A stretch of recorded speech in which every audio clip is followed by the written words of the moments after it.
Ms. Singh, thank you so much for being here. In your prepared statement, you note Beijing's use of intellectual property theft, forced technology transfer, overproduction, and thus market distortion on account of state-owned enterprises and other anti-competitive behaviors by Beijing. Over 2 months ago, I convened a Senate Foreign Relations Committee subcommittee hearing on predatory international economic practices. For those who are observing this hearing, I would ask you to review the testimony. There are a lot of answers there about particular tactics we might employ that we aren't employing to help bring China and others who engage in these practices into good behavior. It's clear to me that China is more of a threat comparatively to other countries who are engaging in these economic predatory practices because of the scope, the nature, and the consequences of their behavior.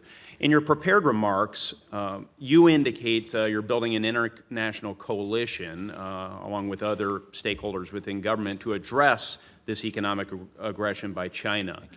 Do you agree that an optimal response is to unite allies, to unite partners who've also suffered because of Beijing's predatory international economic practices, and thus allow us to leverage our collective weight against Beijing, as opposed to sort of going it alone? Yes, Senator, I agree with that. We need to build support, and we are building support amongst our allies. Well, Winston Churchill reportedly said, "There's only one thing worse than fighting with allies, and it's fighting without them." I agree with you. Would you agree that the international coalition that we need to assemble to address China's economic aggression should ideally include, at a minimum, the G7 countries? Well, Senator, we are trying to work with countries in all regions of the world because all regions, including the Western Hemisphere, the EU, Southeast Asia, everyone is suffering the effects of China's economic aggression, of their distortion of markets. So I would say that we should look to allies all over the world, including the G7. Okay. There's a lot of questions as to whether or not we're doing that. We need a strategy. We've heard that time and again here. What are our objectives? What's the end game? What are our threats to accomplishing those objectives? What means do we have at our disposal right now? What resources are at our disposal? What authorities in order to clear away those threats, in order to advance those objectives? What new authorities or resources are required?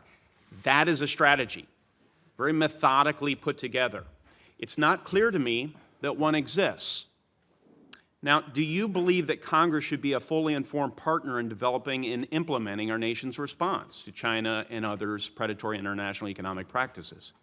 Well, yes, Senator, that's one of the reasons I'm here, is I was hoping to have a conversation that better informed the administration on Congress's views and how we can better work together to combat China's economic aggression.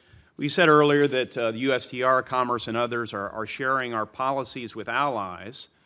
I don't believe there's been sufficient sharing with Congress. In fact, I believe the administration needs to do a better job in explaining its trade strategy to Congress. I don't know that a forum like this, frankly, is conducive to eliciting a detailed strategy. I also believe that a response to Beijing's economic aggression, in order to be sustainable, is going to require the buy-in of Congress and thus the American people. So, I tried to be productive over the weeks and months as this whole situation has played out, and increasingly farmers from Indiana, manufacturers, workers, and others, their anxiety is heightening, I have to say, and I put out a solution, a bipartisan National Economic Security Strategy Act of 2018.